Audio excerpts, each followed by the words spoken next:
¿Qué tal? Muy buenos días. Es para mí un gusto y un honor estarles presentando esto. Agradezco a la presidencia de la academia, al doctor Jalabe, y es un gusto compartir este foro con el doctor Luis Palacios, en el que vamos a hablar de influenza, vacunas, e inevitablemente en estas circunstancias tenemos que hablar de la evolución que está teniendo la pandemia de COVID, porque ha trastocado sustancialmente la circulación no solo de los virus de influenza, como vamos a ver, sino de otros virus. No tengo conflictos de interés. Los virus respiratorios circulan con un patrón más o menos definido en las zonas templadas del mundo. Recuerden que México está en una zona, digamos que semitemplada, no estamos en los extremos, pero sí se nota una estacionalidad. Les voy a mostrar la experiencia que tenemos nosotros en León, Guanajuato, que se puede parecer a la del resto del país por lo menos las regiones menos tropicalizadas de México, donde hay un patrón estacional. Vean en esta gráfica de calor, este es un patrón que vemos de 2017 a principios de 2021.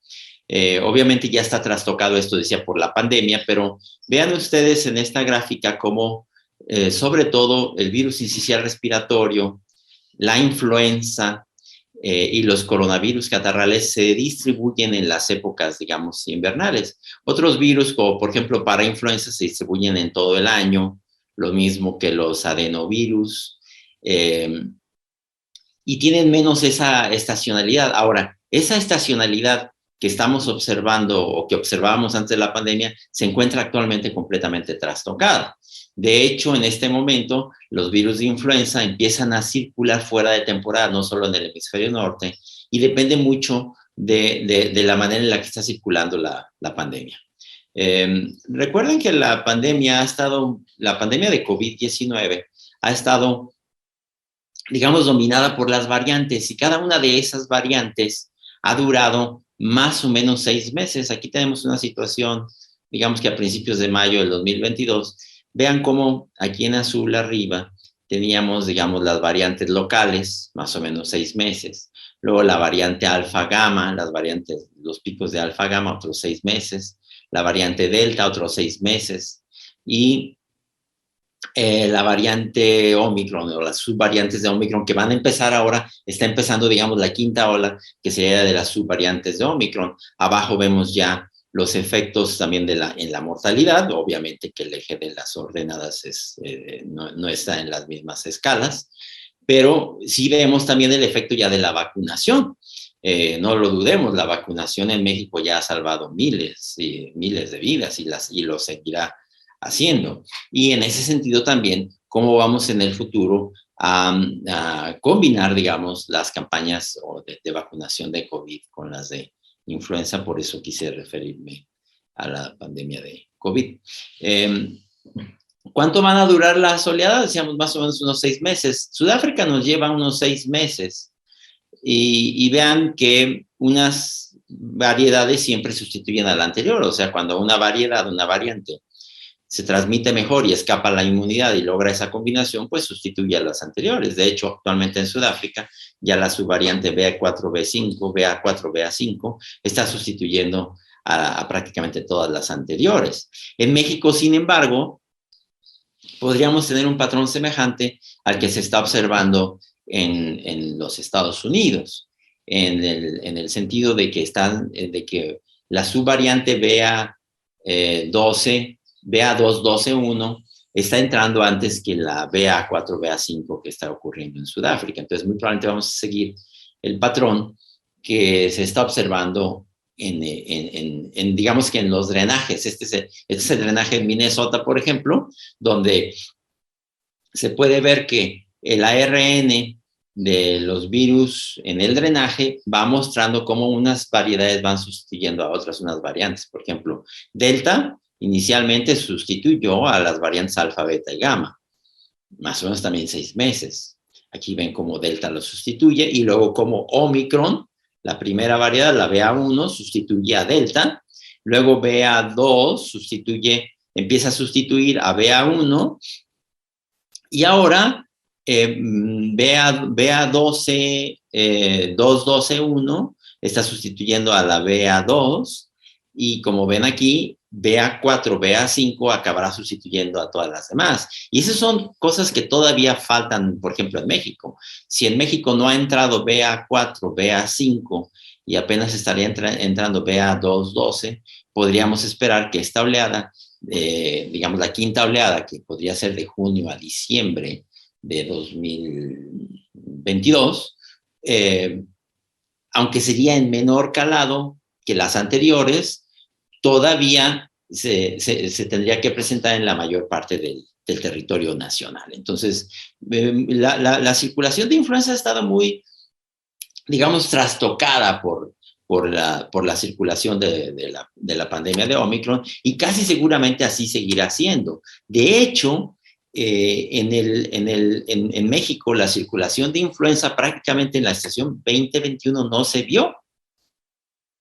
Y como ven ustedes aquí, en las estaciones anteriores, aquí estos casos, desde luego, representan la punta del iceberg. Nadie supone que, por ejemplo, en la estación de 2015-2016 hubo solamente 10,000 casos de influenza. Seguramente hubo millones, pero esas fueron las que se diagnosticaron. Vean cómo la 2021 prácticamente quedó desaparecida por la entrada de la pandemia, pero como la 21-22 está reapareciendo la influenza, no en los mismos números, pero sí ya señala que muy probablemente en las estaciones subsecuentes van a volver a cocircular virus sincicial respiratorio, como veíamos, con virus de influenza, con coronavirus pandémicos o coronavirus catarrales. Y de acuerdo con la vigilancia de la Organización Mundial de la Salud, en el hemisferio norte, como ustedes pueden ver, aquí están las estaciones anteriores, con los virus predominantes, AH1, H3N2, los dos linajes de influenza B. Vean la desaparición también en el hemisferio norte de la influenza en la estación 2021 y la reaparición, pero ahora en dos picos, porque había empezado, cuando había bajado la variante Delta, había empezado la influenza, a la entrada a Omicron desaparece nuevamente y ahora está reapareciendo la influenza, digamos que fuera de temporada. No solo en el hemisferio norte, también se está viendo en el hemisferio sur, también completamente fuera de temporada. Pero eso pareciera indicar que en el futuro se van a volver a reunir la influenza con los coronavirus y el virus sincicial respiratorio, muy probablemente ya para la estación 2022 a 2023. Una dificultad adicional que vamos a ver con esta circulación es la determinación de las cepas que se van a usar de virus para la vacuna subsecuente, para la vacuna del año 2022-2023, porque recuerden que habitualmente las vacunas se preparan con los virus que circulan hacia el final de la estación de influenza anterior. Por ejemplo, para las estaciones, para el hemisferio norte, generalmente se preparan sobre las que circulan hacia febrero del año anterior, o sea, cuando está saliendo la pandemia. Vean ustedes aquí que ya en la estación 2019-2020 se vio amputada, digamos, la estación de influenza por la entrada de la pandemia. Y entonces, ahora que está circulando nuevamente el virus de influenza, pues no sabemos bien a bien si la vacuna que se preparó con los virus que se conocían al final, hacia principios del 2022, son necesariamente los que van a circular hacia 2022-2023. Y sin embargo, bueno, ya la Organización Mundial de la Salud tiene la composición de la vacuna para 2022-2023, aquí la tienen ustedes, tanto la basada en huevo como la basada en cultivos celulares o recombinaciones. Ahí están las 4, digamos, cepas o variantes que se van a utilizar en cada caso. Para las vacunas trivalentes, como las que se usan en el sector público en México, pues quitaríamos la segunda de influenza B, nos quedaríamos solamente con las tres superiores. Ahora, esa es una tecnología, digamos, tradicional. Y aquí conviene recordar que mucha de la tecnología, como como se llama el título de este webinar, va a cambiar en el futuro en relación con las vacunas, puesto que COVID-19 va a ser un acelerador, sin duda, como hablaré un poco más adelante, de la vacunación. Yo creo que la vacunación, los avances que va a tener la vacunación en relación con la pandemia de COVID-19 se van a parecer al avance que tuvo, por ejemplo, la aviación en las grandes guerras mundiales. Pero aquí y ahora, en muchos países como en México, la vacunación que tenemos de influenza sigue siendo básicamente un virus inactivo cultivado en huevo. Existen, sin embargo, otras tecnologías ya actualmente que no podrían llamarse novedosas, pero que se usan en algunos países, sobre todo en los países desarrollados. Por ejemplo, en los Estados Unidos, la que vemos aquí en verde, desde luego, que es la que se usa para prácticamente cualquier época de la vida, cualquier grupo etario, que es la vacuna inactiva, tetravalente, cultivada en huevo, como la ven aquí en verde.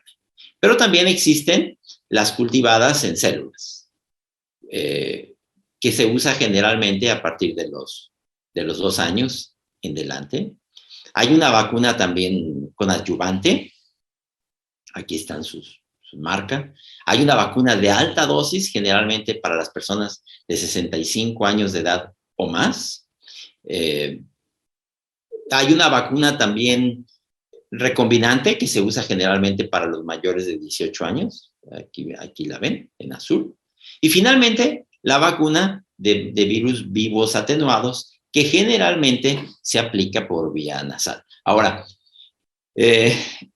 estas tecnologías no pueden considerarse nuevas y, sin embargo, sí señalan que en el futuro seguramente, por lo que hemos aprendido en COVID-19, vamos a tener que hacer uso de distintas tecnologías para hacer las vacunas más eficaces, no solo para evitar enfermedad,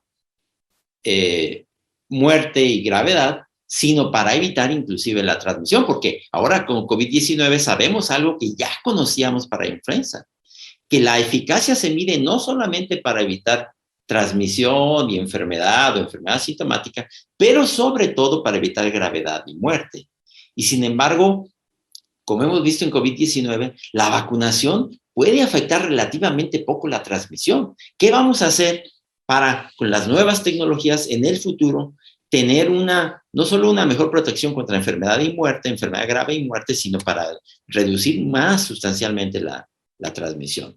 Bueno, creo que las tecnologías, además de las que acabo de mencionar, que habrán de explorarse en el futuro, como decía, la pandemia de COVID trajo nuevas tecnologías o trajo el desarrollo de tecnologías que ya estaban en desarrollo, y será recordado muy probablemente en el futuro como uno de los grandes avances de la historia de la medicina, el haber tenido en menos de un año no solo una, sino múltiples vacunas, pero muy particularmente las vacunas de ARN mensajero, las vacunas de virus, de virus vectores, como la vacuna de chimpancé, de adenovirus de chimpancé de AstraZeneca, las vacunas de proteínas, como las vacunas de Novavax, qué sé yo. Seguramente esto se podrá aplicar a otras plataformas, no solamente a COVID, y puede ser que lleguemos a tener vacunas polivalentes, todas en una sola aplicación, y es muy probable que podemos llegar a tener una vacuna universal, no solo de coronavirus de alta patogenicidad, sino inclusive de coronavirus catarrales, lo cual sería fabuloso que ya tuviéramos al fin una vacuna contra los catarros, y que también a través de la exploración de estas nuevas tecnologías pudiéramos llegar a tener vacunas polivalentes o vacunas de influenza que pudieran descubrirnos a través de nuevas conformaciones proteicas, digamos, antígenos más lábiles o más constantes del virus. Yo creo que hacia allá tendrá que ir la vacunación, o como en este caso, nanopartículas a las que se le pegan, digamos, distintas proteínas para que las vacunas pudieran tener más valencias, digamos. Yo creo que eso lo vamos a ver. Aquí y ahora, los llamados grupos de riesgo, por ejemplo, para los CDCs han desaparecido. Ellos sí consideran todavía que hay grupos prioritarios como los adultos mayores, los niños menores de 2 años, mujeres embarazadas, gente que está alejada de los servicios de salud, gente con enfermedades crónicas como diabetes, personas con sobrepeso o gente con inmunosupresión y desde luego también el personal de salud. Esas se consideran prioridades, pero ya no necesariamente grupos de riesgo. Por ejemplo, en los Estados Unidos, para el comité consultivo, ya desapareció el término de grupos de riesgo. Ya prácticamente cualquier mayor de 6 años, de 6 meses de edad, 6 meses de edad o más, es una persona sujeta a la vacunación de influenza. La Organización Mundial de la Salud y la OPS también recuerdan que hay otros grupos importantes, no solo es gente que pudiera ser sana, pero que además es importante para la movilidad, la economía, la continuidad de las instituciones sociales, como los policías, los bomberos, los conductores, empleados específicos, por ejemplo, de farmacias, que podrían ser también grupos prioritarios. En México se conserva todavía las campañas de vacunación en población blanco, básicamente los que mencionaba del CDC como grupos prioritarios, niños pequeños, adultos mayores, mujeres embarazadas, personal de salud, gente con enfermedad, gente fuera de estos grupos, pero con enfermedades crónicas como diabetes, obesidad extrema, enfermedad pulmonar, insuficiencia renal, inmunosupresión, VIH. Eso yo creo que seguirá siendo para México en las estaciones subsecuentes. Y entonces, ¿qué vamos a hacer? ¿Qué va a pasar? Porque con COVID-19 creo que hemos sido cada vez más conscientes de que la inmunidad de rebaño es muy difícil de lograr para virus tan mutantes como, por ejemplo, coronavirus, y virus todavía más mutantes como los virus de influenza, en donde estamos como en la paradoja de Aquiles y la tortuga, pensando que ya casi alcanzamos la inmunidad y cada vez se nos aleja más. Cada vez se nos aleja más, porque el virus, como ven aquí, va cambiando. El virus cuando sale de Wuhan tiene un índice de transmisión, un R0 de 2 a 3, y luego cuando se va a Europa, ya una persona ya contagia a 4 o 5, la variante Delta ya contagiaba a 8, pero luego ya las variantes Omicron pueden contagiar a más de 10 o 15, de manera que estamos ahora entre los virus más contagiosos que conoce la humanidad, y entonces el concepto ahora será de que a través de mejores vacunas y de vacunación más amplia de todos los grupos podamos tener paredes inmunológicas como la que se le está poniendo a la variante Omicron, digamos, y que se logra a través de una vacunación más amplia, de que incluya más grupos sociales y que aceptemos que algunos grupos no son erradicables o que algunos virus no son erradicables, perdón, y que tengamos que estar vacunando. Y sin duda que en esto tendremos que hacer en el futuro cada vez más uso de las nuevas tecnologías, que como decía, muy probablemente va a ser uno de los grandes legados de esta pandemia, que nos ha costado mucha enfermedad, mucha muerte, pero que también va a tener algunas cosas nuevas como el desarrollo que tendrá la vacunación. Y a mí me gustaría terminar con una reflexión. Creo que si hubiéramos tenido una mejor preparación, el calado que tuvo la pandemia de COVID-19 hubiera sido mucho menor. Hubiéramos podido tener mejores terapias intensivas, un mejor sistema de salud, un mejor sistema primario de atención que actualmente se ha volcado sobre todo sobre consultorios anexos a farmacias, mejores capacidades de ampliación en los hospitales, puesto que las terapias intensivas son pocas y están ya ocupadas. Pero creo que un punto fundamental es que México vuelva a producir sus propias vacunas. Creo que en eso sí se ha hecho un buen esfuerzo por parte de las instituciones y del gobierno en México. Tenemos algunos ejemplos claros, por ejemplo, los convenios que hay con las farmacéuticas para que ya se produzcan en México las vacunas de influenza, las vacunas de COVID-19 entre México y Argentina, la vacuna patria. Creo que hay todo un esfuerzo y creo que eso será muy importante para que la siguiente pandemia, ya sea de COVID o de influenza, nos tome con mejores vacunas y una capacidad de responder mucho más rápidamente, puesto que México tiene la capacidad de sus instituciones de hacerlo y de adaptarse a las nuevas tecnologías. Muchas gracias por su atención.